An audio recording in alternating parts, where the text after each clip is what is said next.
Radio Claret Televisión, evangelizando al mundo por Internet. Estás en sintonía de Radio Claret Televisión Digital, evangelizando al mundo por Internet.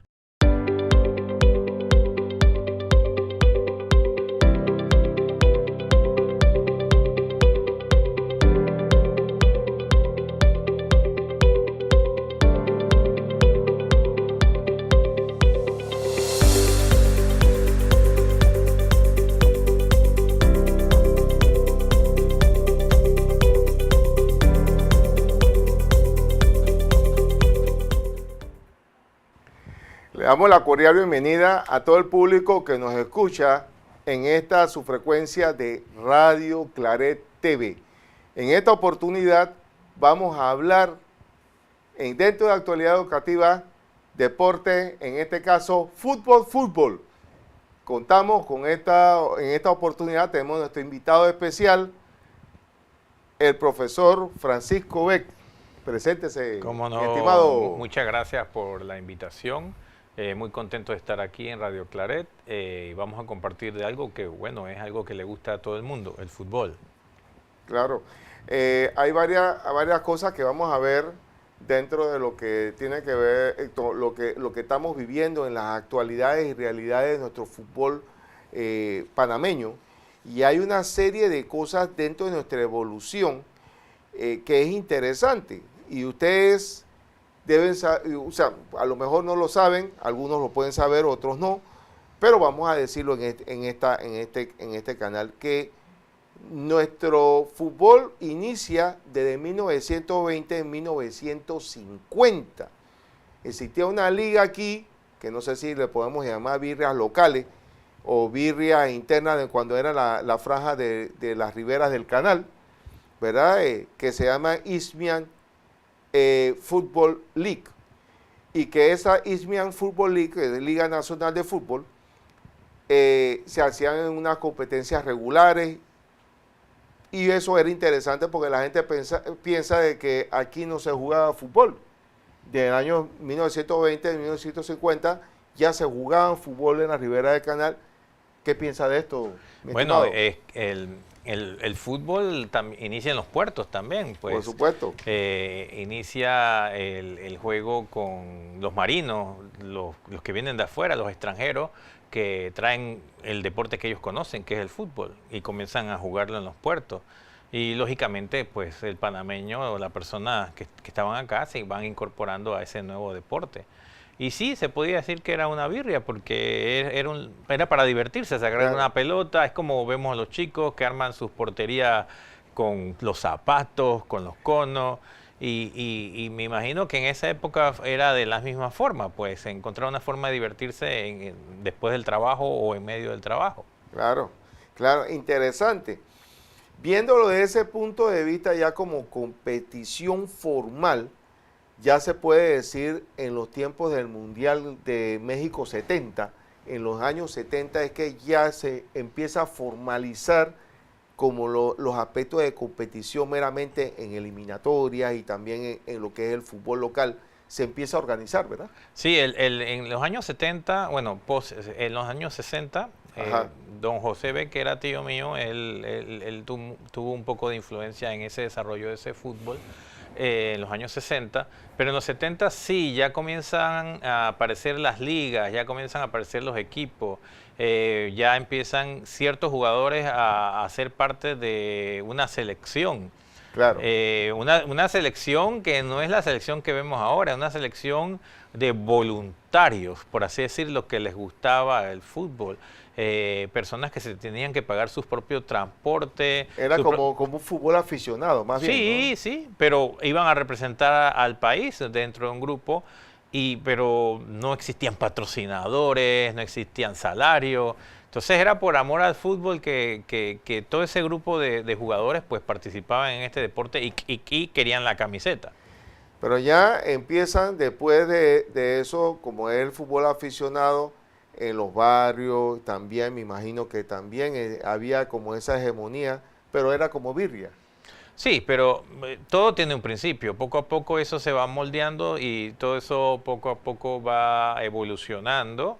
y es bueno, llegaremos a lo que estamos actualmente, pero eso no fue de la noche a la mañana esa evolución.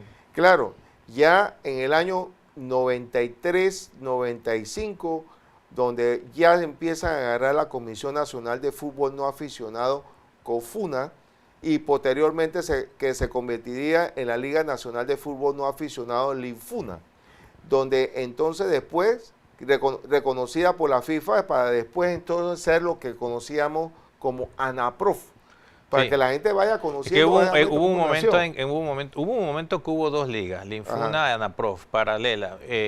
Pero hay una que estaba reconocida y otra que no. La LINFUNA, pero independientemente de si había alguna reconocida o no por la FIFA, el hecho es que habían dos ligas, habían muchos equipos en ambas, y eso para el desarrollo del fútbol era bueno.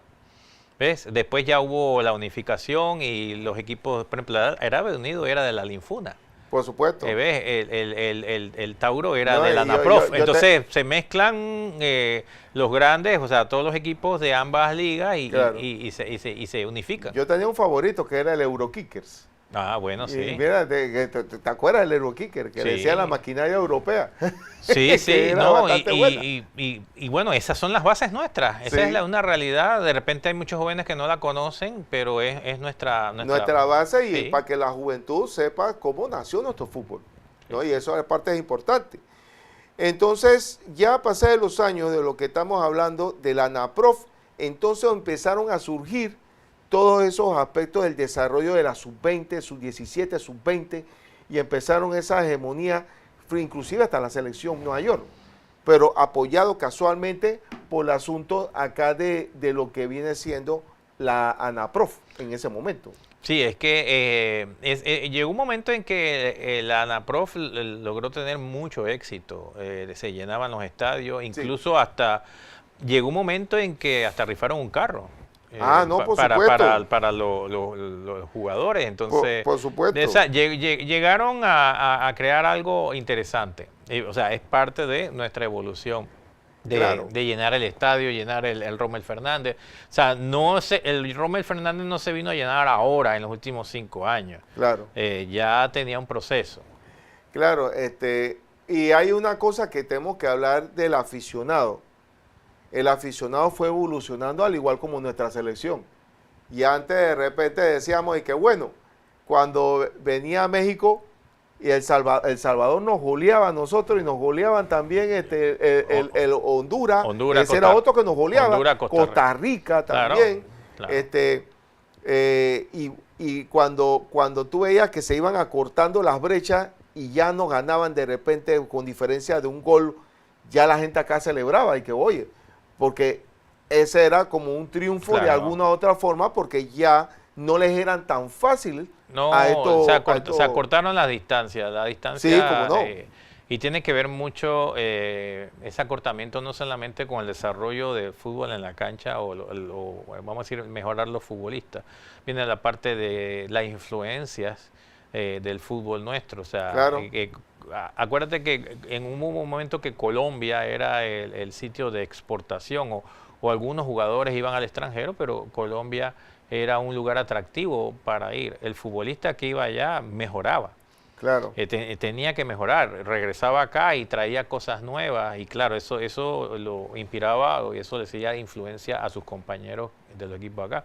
También los técnicos extranjeros que empezaron a venir, muchos eran colombianos en su principio, traían con una idea futbolística distinta y eso ayudó también al crecimiento y desarrollo inclusive del fútbol de nuestras ligas, porque empezaron a venir técnicos de Colombia, que son los primeros en llegar acá. Sí, ahora bueno, tenemos técnicos panameños y tenemos técnicos extranjeros, como en cualquier país que siempre hay diversidad de técnicos. Y españoles también, porque han venido técnicos españoles, como también, me acuerdo, también el técnico que él estuvo y fue muy ligado mucho al fútbol panameño, que era casualmente el técnico Pipino.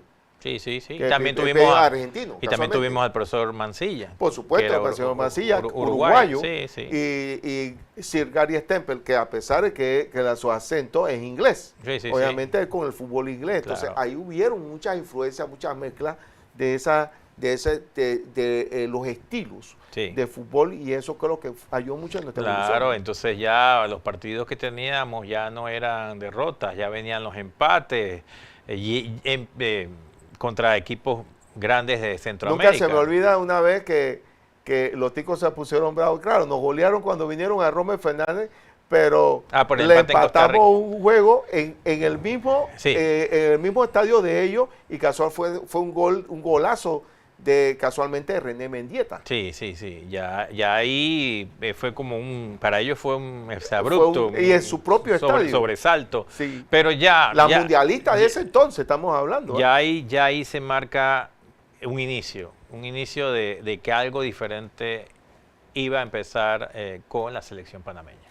En las próximas juventudes, porque obviamente ahí donde empieza a ser proceso. Lo que nos hablaban afuera es que Panamá ha tenido un proceso dentro de sus selecciones en una forma ordenada. Y hemos tenido también un técnico consistente. No es que ha habido cambios abruptos. Sí, la evolución del fútbol nuestro, la selección es un reflejo de la evolución de nuestra liga. Y la evolución de nuestras ligas, no solamente la primera división, sino la PROM, que antes no era PROM, que era reserva, la evolución del fútbol juvenil, de sub-17, sub-15, una evolución de las ligas provinciales. En su momento, acuérdate que competían por una Copa Rommel, ¿Cómo no? y que era como una tercera división. O sea, todos esos procesos evolutivos en nuestro fútbol base juvenil se reflejaron después en la reserva, se reflejaron en la primera división y lógicamente llegan a la selección. Aquí en los próximos programas, ya, porque esta no es la primera vez que van a ver al profesor Francisco Beca aquí, van a venir varias veces, porque en la próxima vamos nosotros a hablar y a hacer trivias con el público, y vamos a poner regalías y premios, una cosa interesante para incentivar. Pero bueno, esta vez no es una trivia. Ustedes saben que hubo el primer futbolista que la gente lo relaciona con Cascarita Tapia, y no fue Cascarita Tapia. Fue el primer futbolista que ingresó, que probó tierras europeas, que fue el señor Roberto Corbin. Yo creo que se pronuncia Corbin. Jugó en Suiza. En Suiza. Sí. Y en Urania también tuvo por ese proceso allá, y era del Tauro. Imagínate. Y jugó en la selección sub-20. Lo que pasa es que en Panamá siempre han existido los talentos. Lógicamente existe el talento, y también hay que sembrar para tener más talento. No podemos depender del talento natural de un futbolista entre 100. Claro. Si podemos fabricar de esos 100 la mitad o un 20% que tengan talento como el del talento natural, pues ahí vamos de la mano. Por supuesto. Ahí viene lo que es el aspecto, lo más importante. Puede haber talento, puede haber voluntad, pero lo más importante es la disciplina. Ese punto es importante, la disciplina, que es lo que va haciendo al futbolista en una forma integral. También sus aspectos psicológicos, que no se dejen intimidar tampoco solamente por el nombre. Y yo veo que en esta selección, en el estadio que sea, le hacen la competencia a cualquiera. Sí. Y ahí eso está bien. Eso no está mal. Tú le tienes que tener respeto al rival, pero no es que tú ya te vas a meter en la mente de que ya te vas a avasallar. Se ha trabajado bastante la parte psicológica en la selección. Antes siempre, hace 10, 15 años atrás, se hablaba siempre de que los últimos minutos para Panamá eran... que en minutos 90 no ganaban. Sí, pero no significa que eso no vaya a pasar, porque eso le pasa a todo el equipo. Pero ya no es una media, ya no es algo constante. Eso se ha solucionado. Bueno, eso nos pasó casualmente en el Mundial de Brasil, que solamente teníamos que empatar, como mínimo acá, y Costa Rica se encargó de ganarle a México. Y nos dejamos ganar de los gringos. Se nos hundió el barco de no ir al Mundial. Pero yo creo que eso ya se ha solucionado. Ahora se trabaja con psicología deportiva y profesionales de la psicología deportiva. Ojo, que en Qatar también nos pasó casi lo mismo. Íbamos nosotros también bien, Y después nos Es hundimos que en los últimos no debemos partidos. olvidar que así mismo como Panamá ha evolucionado su fútbol, los demás países no se van a quedar atrás. Ellos Por van supuesto. a buscar la manera de evolucionar. Y si alguno era grande, estaba, vamos a decir, en caída, pues va a tratar de sostenerse. Lo bueno es que Panamá, su evolución siempre ha sido constante hacia arriba. Exacto. Yo no siento todavía que Panamá haya llegado a, vamos a decir, a su mejor forma. O a su techo. No. Yo creo que no hemos llegado al techo todavía. No. Panamá todavía, y yo creo que en los próximos 10 años vamos a tener buenas sorpresas y gratificaciones. Estoy viendo, y hay una cosa, hay un boom ahora mismo, y está sonando en toda Centroamérica, que Cristian Martínez ya en los próximos días ya va a ser firmado y presentado oficialmente por el Deportivo La Coruña, Bueno, de la segunda división, y con intenciones de subir de nuevo a la, claro, a la claro, élite, ¿no? la Coruña tiene tiempo que no está en primera, pero es un equipo grande. Es un equipo grande, una por lo que estructura. ha hecho, claro, y lograrlo y que un panameño sea parte de ese proceso es positivo, grande. es positivo. Es positivo, y igual el Levante con Kruk. Creo que Martín Sí, Kruk. se va a vestir de blaugrana. Blaugrana, correcto. Y mira, ya dos de España allí, y la Liga Española es la segunda liga después de la Premier, es la segunda más famosa de las 5 del planeta. Sí, las 4 grandes, pues, sumando a Alemania y a Italia, Inglaterra y España, pero sí, el hecho de estar en Europa Es la número 2. y estar en una segunda división de cualquiera de estas de ligas es importante estos países, porque no solamente es estar en la primera, la segunda división es sumamente... No, es que la segunda división en el fútbol español, la gente piensa que no es exigida. Me atrevo que hasta más exigida que la élite. Claro que sí, y no solamente eso, ponte a pensar... Cuando juegan la Copa del Rey, por ejemplo, ahí te das cuenta. ¿Qué tiene un jugador panameño que desplaza a un local por un puesto en un equipo de fútbol? O sea, tienes que ser muy bueno. Tiene que ser muy bueno. Muy bueno, porque si no... Porque está quitando una plaza europea. Exacto, no solamente un español, sino No, una plaza una europea. plaza europea. Un francés, un Así es. italiano, un suizo, un irlandés. Que Se lo está dando un latinoamericano. Exacto, tienes que ser muy bueno Sí, para poder desplazar a un comunitario. exacto. Entonces, son cosas que hay que valorar. Y él viniendo casualmente del fútbol de Israel. Sí, fútbol Israel, acuérdate que la liga israelita juega en UEFA. Ellos juegan en la Champions. Sí, ellos no juegan con Asia, entonces No. los equipos israelitas compiten con equipos europeos en las distintas eliminatorias que hay en Europa, y eso hace que la liga israelita tenga un nivel distinto. Futbolistas que pasan por esa liga pues adquieren un distinto nivel. Y bueno, pues para ser equilibrado, también ahora vamos a hablar de nuestras damas, ¿verdad? En el fútbol, porque mire, no es una casualidad estar en el ranking, el número 30 del mundo, y siguiendo hacia arriba todavía, Sí, sí. porque podemos llegar al 29 o al 28, ¿verdad? Donde nos dejó el Cheche un tiempo, porque Sí, el sí. Cheche nos dejó en el 29. Sí, él llegó al 29. 29, y estamos a punto de empatar esa hazaña que hizo el Cheche Hernández, ¿no? Y estamos hablando del Cheche. Y en la femenina estamos en... no, y estamos hablando un entrenador de gran Sí. relieve, ¿no? La femenina también está bien rankeada. Y la femenina, que está en el ranking 56. 56 del mundo. Tomando en cuenta que el desarrollo del fútbol femenino, la Federación de Fútbol, la Liga, la LPF, bueno, al formar la nueva Liga Femenina, ha habido mucho impulso, mucho compromiso del desarrollo del fútbol femenino. Antes eran ciertos equipos limitados que eran los que ofrecían ese fútbol, ahora vemos muchos equipos, muchas chicas que quieren participar.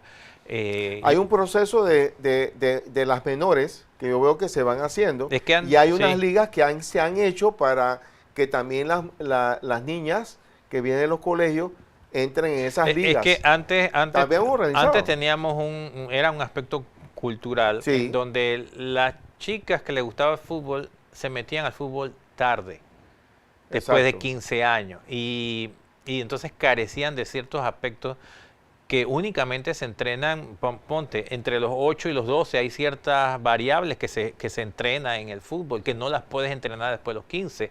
Hay otras variables que las entrenas entre los 12 y los 15. Entonces estas niñas estaban perdiendo todos esos entrenamientos y llegaban con muchas carencias a los 17, 18 años. Ahora no es así, ahora tenemos niñas más jóvenes de 15 años, 12 años, 10 años. Incluso tú puedes tener niños y niñas mezcladas hasta los 12 años porque la fuerza física de un niño y una niña hasta los 12 años es prácticamente idéntica. Claro. Entonces puedes tener equipos mixtos en donde una sub 8, una sub 10 puede tener niñas. Ya después de los 12 años ya los divide. Pero estamos teniendo ese fenómeno, que hay niñas jóvenes que están entrando al fútbol. Antes no se veía eso. No, tenemos jugadoras en este momento que están jugando en Italia. Claro. En la liga Premier de ellos allá, Sí. de Italia. Y tenemos en México. Y tenemos en Sudamérica. Sí, Mira sí. tú lo que está ocurriendo y esto es un proceso y esta entrenadora Toñaís está haciendo lo suyo. Sí, sí, sí. No, el proceso y en fútbol interesante. México tienen ligas de muy buen nivel y como tú dices en Italia, el fútbol italiano es un fútbol muy táctico. Muy táctico. Muy táctico. Muy táctico. Entonces, mire ustedes lo que está ocurriendo frente a nuestra, tanto en la varonil como en la femenina, todos va avanzando el fútbol. Y también amén de las otras modalidades que esta vez no nos va a pasar lo que nos pasó en otro programa, que nos dejamos el fútbol playa afuera, dejamos de tener el fútbol sal. Vamos a mencionar algo de eso, de cómo ha evolucionado también el fútbol sal, que hemos llegado al mundial. Sí, sí, con Hemos fútbol de llegado al playa mundial, también. como también el fútbol playa. Mira lo que está pasando. Sí, Entonces, son diferentes tipos de fútbol. sí, por Hay- supuesto. hay- Y las reglas cambian, hay hay- una variación ahí. Hay jugadores que se destacan más, hay grandes jugadores de selección nacional de fútbol que han salido del futsal, Exacto. que no necesariamente iniciaron con el fútbol regular. Tiene a Negrito Sí. Quinteros, es uno de futsal, que mira cómo se desempeñó en la selección y también viene oriundo del Mundial del Barrio. Y hay muchos jugadores de futsal que en su principio pues jugaron con el fútbol de playa, pero el fútbol de playa tiene otro tipo de influencia, otro tipo de entrenamiento, pero para mí todos esos suman a un futbolista profesional. Claro. Tener todo ese tipo de experiencia. Entonces es interesante que todos los jugadores tengan experiencias en este fútbol, porque eso enriquece la selección nacional. Claro, hablando de selección mayor, pero viendo las otras categorías de la sub-20 y la sub-17, que hemos llegado a mundiales también, Sí. y tanto en femenina como en masculina. Entonces, que ese es el semillero que lo que estamos apostando a que pueden hacer una revolución y podemos seguir subiendo, inclusive en el talento nacional. No me voy lejos, hace 10 años tú podías ver un partido del EPF, de primera división, Sí, o de reserva, sí, pero si tú veías los partidos de la sub-15, de juveniles o de una liga distritorial, tú veías un poquito mejor de fútbol en el desarrollo, porque el joven es como una esponja, entonces absorbe un poco mejor que los adultos.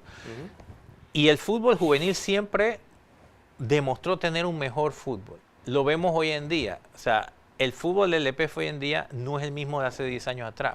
Hoy es un fútbol más vistoso. ¿Por qué? Porque esos jóvenes que hace 10 años atrás tendrían 15, 12 años, son los que hoy en día están en esa LPF. Bueno, vamos a dar un proceso de ustedes que vivió ese proceso de uno grande que tenemos en este momento y el mejor futbolista de Centroamérica llamado Michael Amir Murillo. A ver, que no puedas hablar. Te lo voy a decir en muy corto. Sí. Cuando Amir Murillo fue parte cuando estaba en el San Francisco Fútbol Club, ahí estaba el profesor Gary Stempel, era el entrenador del primer equipo. Profesor Y usted estuvo usted era parte de la plantilla ahí de la reserva. de la Pacífico reserva. Girón era el entrenador de la reserva, el Ok. profesor Adriano Martín, preparador físico, y estaba el profesor Chuve Pérez, que era encargado de las categorías juveniles. Y se hicieron unas pruebas, y llamamos pues, Ajá. para hacer pruebas, y fueron alrededor de 200 chicos. De esos 200 chicos nos quedamos en el primer día con unos 20, entre ellos no estaba, pero no lo voy a decir de esa forma, vamos a decir, en ese momento no conocíamos, no sabíamos ni el nombre. Quedaron 20 chicos, al final quedaron unos 5 o 6 chicos que se sumaron a la reserva del San Francisco. Nosotros le guardamos un cupo a Amir, sin conocer a Amir lo que iba a hacer o lo que podía hacer, simplemente por lo que nos mostró el día de pruebas, nosotros le guardamos un cupo. Y él vino de Colón, a la mamá le interesaba mucho que continuara sus estudios, eso se le garantizó en el San Francisco, continuara su escuela.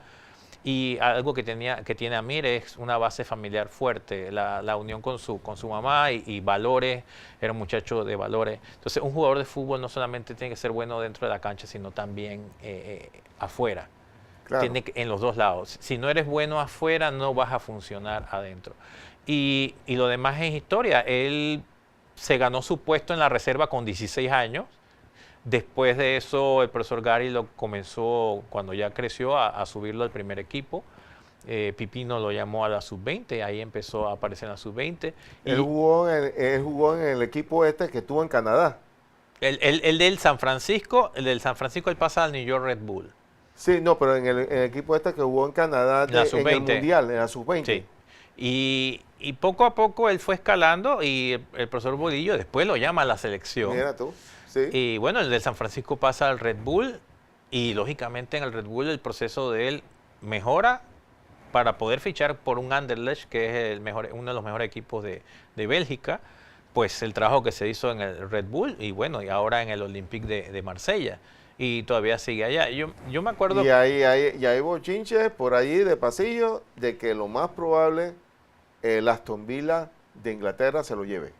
Vamos a ver. Yo me acuerdo que él con 16 años demostraba mucho en la cancha, como digo, dentro y fuera de la cancha. Y mira la disciplina de él, pero también... La parte de la disciplina es fundamental. Sí. El talento sin disciplina no funciona. Exacto. Y yo sí lo veía a él, que él tenía futuro en Europa. Y una vez le dije, si llegas a Europa, quédate allá. Claro. Quédate allá, la cantidad de años que sea, eso sí, él tiene una base familiar fuerte. Uno de los problemas más grandes que tienen los futbolistas es que cuando comienzan a ganar mucho dinero, derrochan mucho porque no tienen una cultura económica de base. Él puede hacer un futuro para su familia grandísimo y que siga en Europa, que siga allá y que se siga desarrollando. Y llegará un momento en que dejará de ser futbolista y él decidirá en qué va a continuar, si va a continuar ligado al fútbol, pero ahorita mismo su momento está en su momento más grande como futbolista y bien por él. O sea, me alegra muchísimo ese proceso, que los que vivimos cerca de ese proceso de él, siempre lo recordamos con mucho cariño porque para nosotros fue como nuestro trofeo. Claro. A los entrenadores de fútbol base, yo siempre les aconsejo que el mejor trofeo no es el de plástico dorado que tienen en la esquina de la casa con dibujito y con placa. Eso no es un trofeo. Exacto. El mejor premio que ustedes pueden tener es lograr que uno de sus jugadores de fútbol base logre llegar a una Liga Pro, que logre llegar a una LPF, que logre llegar a instancias de una selección y que pueda ir al extranjero. Ese es el mejor premio que puede tener un entrenador de fútbol base. Sí, no, importante y buen mensaje que le estás dando a todos aquellos en términos de lo que estamos en el aspecto del amante del fútbol y sobre todo los jóvenes que se están formando y también los entrenadores que tienen que estar, y vamos a hablar de esas formaciones de los entrenadores aquí, porque obviamente todavía hay una brecha que nos separa y que los entrenadores tienen que asumir esto, pero eso lo vamos a hablar más adelante frente a estos aspectos, situaciones que tienen que pasar nuestros entrenadores. Pero bueno, vamos a hacer una breve pausa, una pausa musical para efecto de que ustedes allá se deleiten en casa, preparándonos para este segundo bloque que vamos a hablar de ese tema y de otras cosas más que son de interés para ustedes desde su programa Actualidad Educativa. Nos vemos en un cambio.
más oscuras, tú me diste luz. En la enfermedad más cruda, fuiste mi salud. Cuando todo fue tristeza, me llenó tu paz. En silencio tú secaste cada lágrima. Cuando me quedé sin techo, tú fuiste mi hogar. Me abrazaste y protegiste en mi soledad. Tendiste tu mano, tu rostro sonrió. Por tu amor de Padre, porque tuyo soy, Señor, te entrego mi vida, te entrego mi vida. Son tuyas mis horas, mis noches y días, te entrego mis sueños y mis melodías, pues tú eres mi dueño, mi eterna alegría.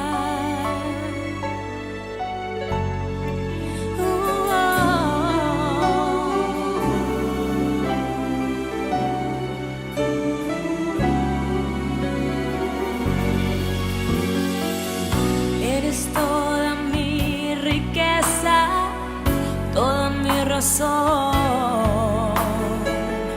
el refugio y fortaleza de mi corazón. Todo lo que tengo, todo te lo doy, todo te lo ofrezco, porque tuyo soy, Señor. Te entrego mi vida, te entrego mi vida, son tuyas mis horas, mis noches y días, te entrego mis sueños y mis melodías, pues tú eres mi dueño, mi eterna alegría,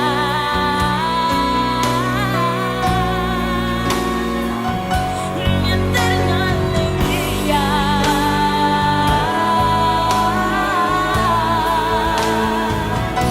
Te entrego mi vida, te entrego mi vida, son tuyas mis horas, mis noches y días, te entrego mis sueños y mis melodías, pues tú eres mi dueño,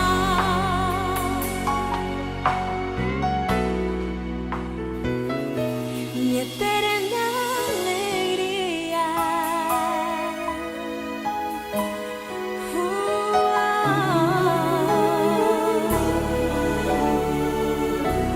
Te entrego mi vida.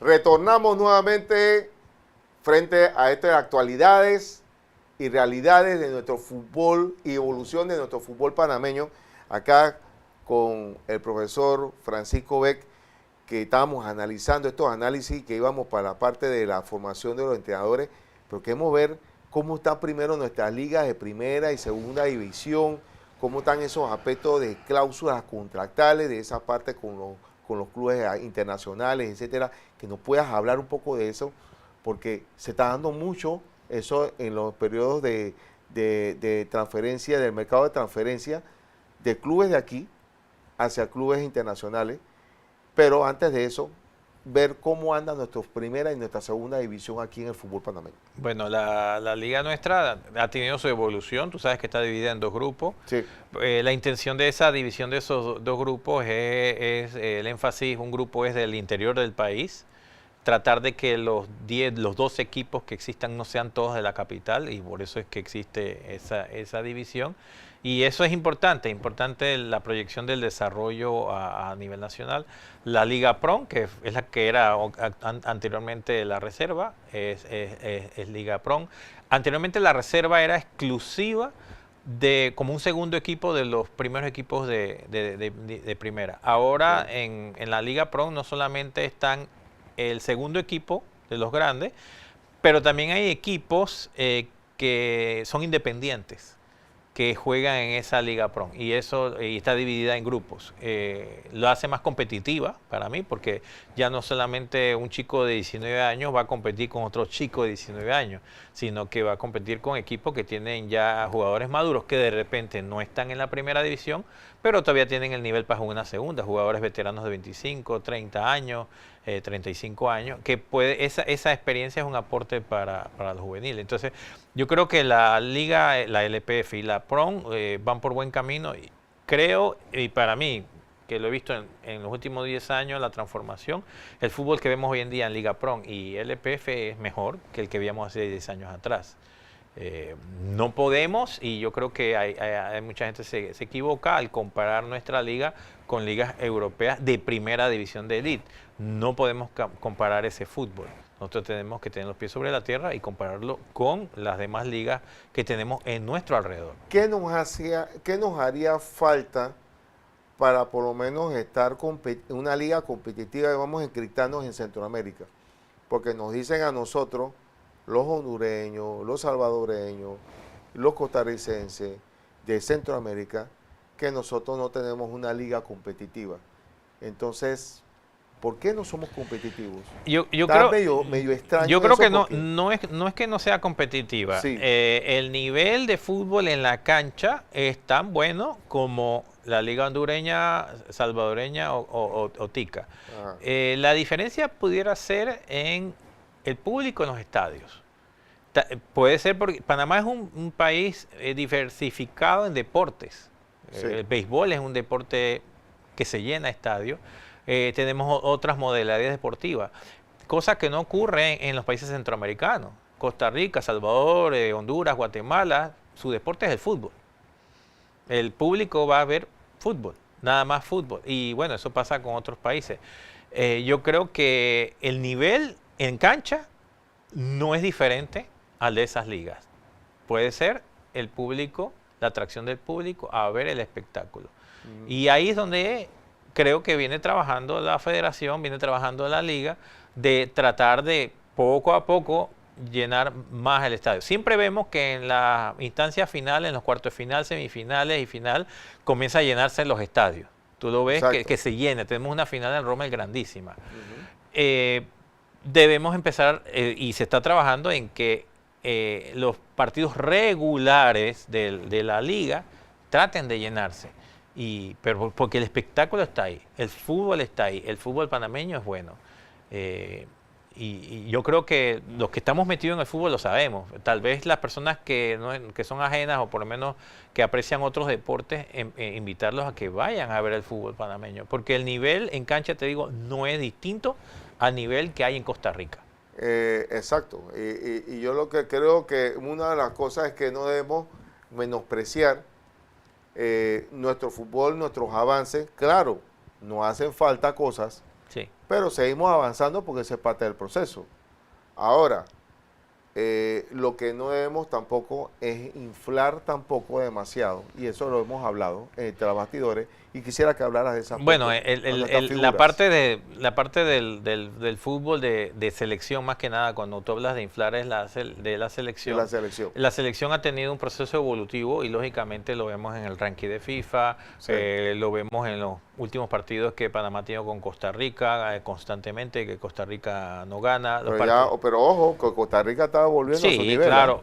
El problema es que Panamá ha evolucionado, sí tiene Sí. un mejor nivel, ya competimos mucho mejor con México, con Estados Unidos, con Canadá, etcétera.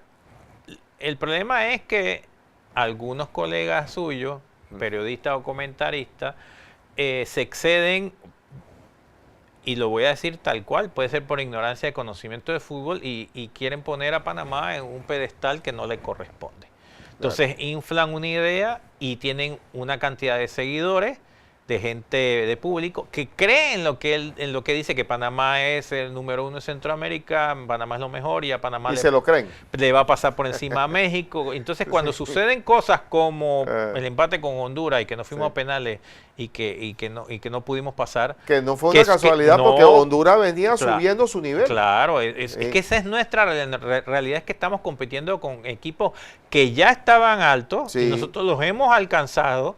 En algún momento lo sobrepasamos, pero seguimos en ese nivel. Sí. No nos hemos ido más arriba. Entonces, los primeros que tienen que poner los pies sobre la tierra son ciertos comentaristas, ciertos periodistas, de cuál es nuestra realidad y difundirlo de esa manera. Claro. Porque el público se merece que le digan la verdad, que sea la realidad. Para que Porque no- hemos crecido, sí, Claro. pero obviamente nos hace falta. Sí, sí, el trabajo está allí y como te digo, en los próximos 10 años vienen cosas buenas. Y yo creo que Panamá no ha, como dijimos, no ha tocado el techo, no ha llegado a lo máximo que puede dar, Sí. lo va a seguir dando y lo vamos a seguir viviendo. ¿Qué puedes hablar sobre la formación de los entrenadores? Porque vemos que hay una vez, me acuerdo que el profesor Christiansen mencionó de que habían en la misma liga interna de acá, habían profesores o entrenadores que no se querían actualizar, que no estaban frente al aspecto de las últimas tendencias, frente a lo que el fútbol avanzado. Mira, Entonces, una queja que tuvo Christensen con la liga interna a través de los entrenadores. la evolución de los entrenadores no solamente son los de primera división, están los de primera, los de Exacto. prom, los de juvenil, fútbol base. Ajá. Cuando yo trabajé en la Federación de Fútbol hace 10 años, Ujú. que empezamos, en desarrollo técnico, las licencias C y las capacitaciones. Correcto. Yo me acuerdo que yo tenía que viajar al interior del país, a Darién, a Bocas del Toro, a Puerto Armuelles, a Colón.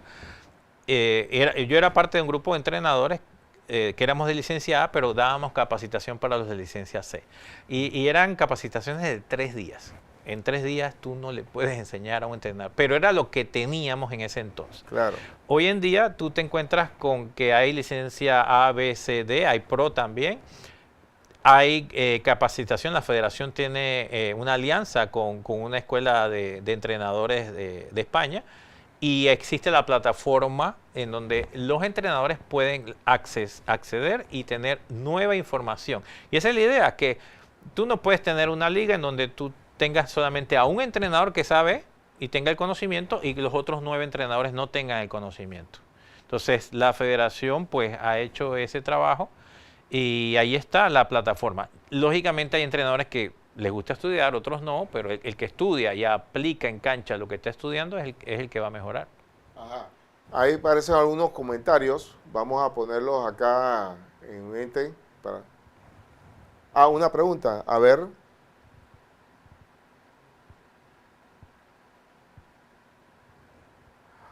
Sobre los árbitros y sus participaciones. ¿Cómo tú ves eso, ese aspecto ¿Del arbitraje? del arbitraje? Porque ahí lo que hemos hablado también. Sí, la evolución. Ahí vio una evolución, por lo menos en el caso de Roberto Moreno. Eso es un emblema que podemos tener árbitros en un mundial. Claro, pero ¿cómo lo logró?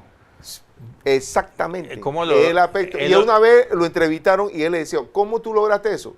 Él se estuvo capacitando, pero él también vivió un proceso como asistente, ¿verdad? Y estuvo en Mira. línea, fue el comisario hasta llegar a ser... Hay una realidad, Sí. sí es cierto, a veces lo converso con la gente en estadios o fútbol que no les gusta el arbitraje nuestro. Pero es lo mismo, o sea, tenemos futbolistas que pueden llegar al extranjero, pero la mayoría no. Hay jugadores que sí logran su techo y su fútbol es la LPF o su Liga Prom. Claro. Así mismo pasa con los árbitros. Hay árbitros que pueden tener una buena proyección, pueden llegar a ser internacionales, hay otros que no. Entonces, todo depende de la escuela de árbitros, la formación, la experiencia que ellos puedan tener, ya sea en competencias de Centroamericana, Copa de Oro, que hayan cuerpos de árbitros que puedan participar y adquirir esa experiencia. Bueno, en fútbol playa tuvimos un árbitro panameño. Claro. Ahí hemos avanzado en Y mundial. también, ¿dónde encontrar buenos árbitros? Yo, Sí. en mi experiencia, cuando tú tienes un equipo juvenil de sub-15, sub-17, tú tienes buenos jugadores que tú lo ves que van a tener esa proyección. Pero Claro. también hay jugadores que no, tú dices, no va a llegar al EPF. Pero ese joven que no va a llegar al EPF o no va a llegar a PROM, no necesariamente puede truncar su carrera dentro del fútbol porque no llegó a ser futbolista. Él puede tomar dos caminos. Una, puede ser árbitro, tiene el conocimiento, está dentro de la cancha y conoce el reglamento. Claro. Si estamos hablando de jugadores jóvenes de 18 o 20 años que pudieran unirse a un nuevo grupo de árbitros, no tendrías que estar viendo de dónde lo encuentras, lo puedes sacar del fútbol base. Y también ese mismo jugador que de repente no puede llegar a ser futbolista profesional, pero tiene el conocimiento técnico-táctico, puede convertirse en un futuro en un asistente, en un monitor de fútbol base y puede ser un técnico, puede ser un preparador físico, puede ser un preparador de porteros. Entonces, para que veas lo importante del fútbol juvenil, de sub-17, sub-18, que de ahí no solamente salen futbolistas, de ahí puede salir un entrenador, puede salir un monitor, puede salir un árbitro. Y creo que allí es donde podemos ver futuros árbitros que pudieran participar en nuestras ligas y tener mejores árbitros en la liga y exportarlos. Por lo menos lo que ha pasado en Costa Rica. Costa Rica tiene desde hace rato presencia de árbitros mundialistas, igual como lo ha tenido México, como lo ha tenido Honduras también. Claro. Porque Honduras ha tenido árbitros también, a pesar de que no hayan clasificado a los mundiales, pero han tenido presencia Tienen un mundialista. trabajo. Hay un trabajo hecho. Trabajo, sí. Entonces, tenemos que empezar también a hacer nuestro trabajo con los árbitros. Y algo que tienen que entender las personas, el árbitro es humano. Tiene los jueces de línea con las banderas y son humanos. En algún momento se va a equivocar. Cualquier persona, nosotros los entrenadores muchas veces tenemos que tomar el silbato en los entrenamientos y ponernos en el medio a hacer al árbitro sin líneas. Y es difícil a veces ver una jugada y pitarla adecuadamente, porque hay jugadores que te tapan y te bloquean la visión. Y eso sucede. El que está dentro de la cancha, el que ha vivido el entrenamiento, sabe que eso pasa. Muy posible, las personas que están afuera, que ven el fútbol desde la televisión, porque en el estadio se aprecia mucho mejor. El que lo ve en la televisión no ve esos detalles. Por eso que los invito a ir a los estadios, porque ver el fútbol en un estadio es totalmente distinto a verlo en la televisión. Y ahí te vas a dar cuenta de que hay bloqueos visuales que el árbitro le impide ver claramente una jugada. Sí, y hay una cosa importante dentro de esto que comentas, porque allí en esto se ha empezado a hablar mucho de lo que es la infraestructura del VAR, y que el VAR ha venido para más, y ya el VAR va inclusive, ya están hablando de meter en la Copa Centroamericana el VAR. Entonces significa que van a haber cosas ya, requerimientos, y nuestros árbitros también tienen que ser entrenados frente a la cosa de VAR, porque eso en algún momento nos va a llegar acá en el recinto. Sí. Tengo entendido que ahora las eliminatorias que vienen ahora en septiembre van a haber VAR, van a poner el VAR.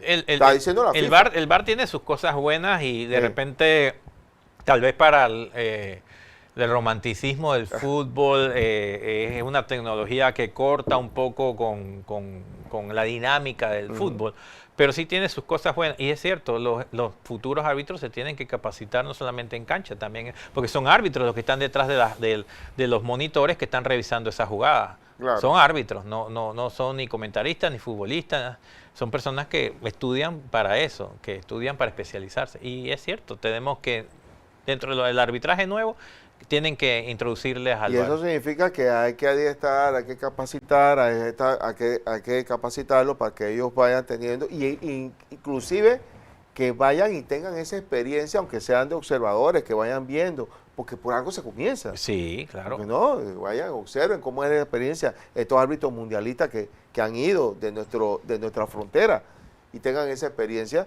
para el efecto de seguir creciendo. Entonces, en eso. Pero hay otras cosas también que estamos adoleciendo y que no. Ahí, por eso creo que pueden hablar de la competitividad de nuestra liga, pero no es por el talento o por el asunto, sino por las infraestructuras. Y yo creo que ese es un gran dolor de cabeza que nosotros tenemos aquí. Ahora mismo la LPF está jugando en el estadio COS, está jugando también en los Andes, Sí. en el Rommel. No estamos jugando en el Maracaná, no sabría decirte por qué no. Pero en el interior sí se está usando el Toco, se está usando... El Cacarita también se Sí, está en usando. el interior hay más estadios que... Acá en el interior sí, como no. Sí, hay más estadios que antes carecíamos de estadios. Tienes el Universitario, que es Sí, un bonito en estadio, Chiriquí pero lo no es. hicieron nuevo también. Tiene otro allá en el Chiriquí. Muquita. Tiene el de Veragua. El Muquita en Chorrera. Yo creo que acá en la capital, pues sí se debe de mejorar el estadio, por ejemplo, el Maracaná, que se pueda utilizar.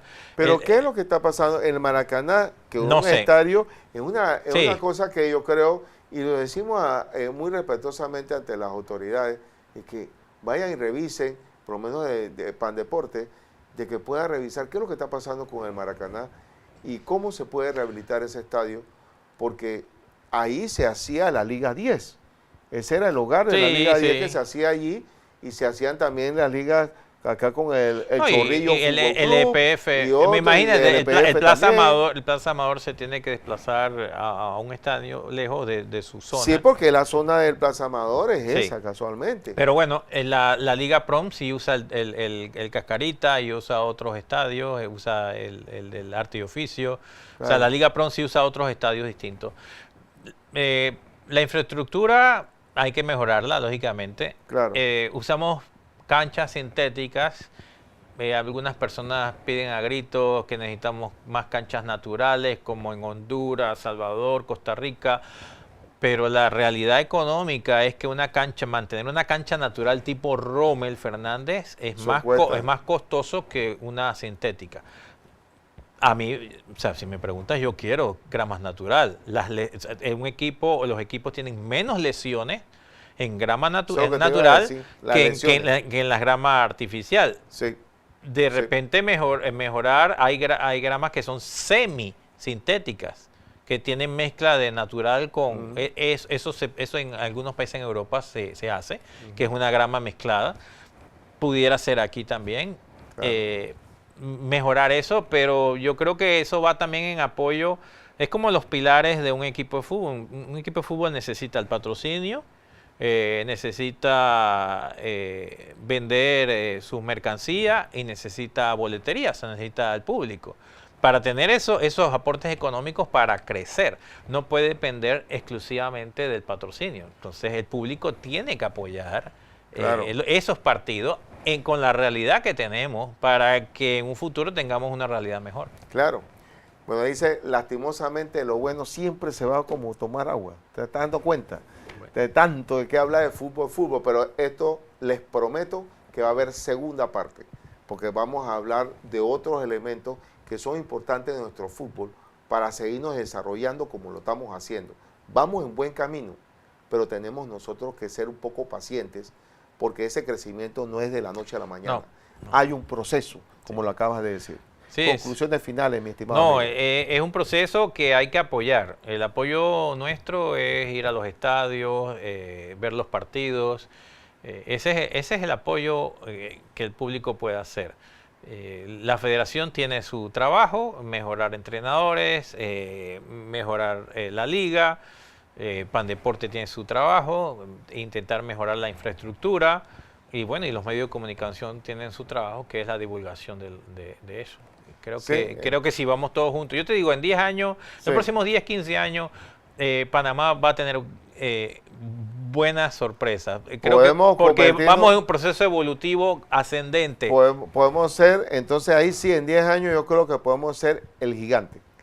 No, Podemos, o cercano del gigante. yo no voy a decir el gigante, pero vamos a estar mejor. No, Bueno, no, vamos a estar mejor. no creo que vamos a ir en cuesta abajo, vamos Sí, en cuesta arriba. Vamos a estar arriba. Bueno, entonces esa parte es importante.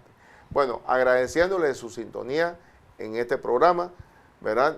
Recuerden, los miércoles a las 11 de la mañana, de 11 a 12, siempre estos programas de actualidad educativa. Hoy estamos hablando de deporte. Y esa parte es interesante porque esto es parte de nuestra educación para que todos sepamos cómo está nuestro avance de nuestro fútbol en este segmento que estamos hablando el día de hoy. Así que gracias por escucharnos, gracias por esa sintonía. Y estamos, recuerden, todos los miércoles de 11 a 12. Actualidad educativa en Radio Claret TV. Quien les habló, el profesor Ignacio Villarreal, en compañía del profesor Francisco Beck.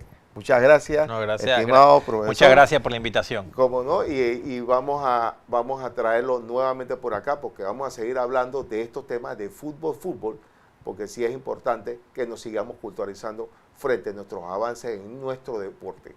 Así que bueno, no hay tiempo para más. Que tengan feliz y bendecido día. Saludos.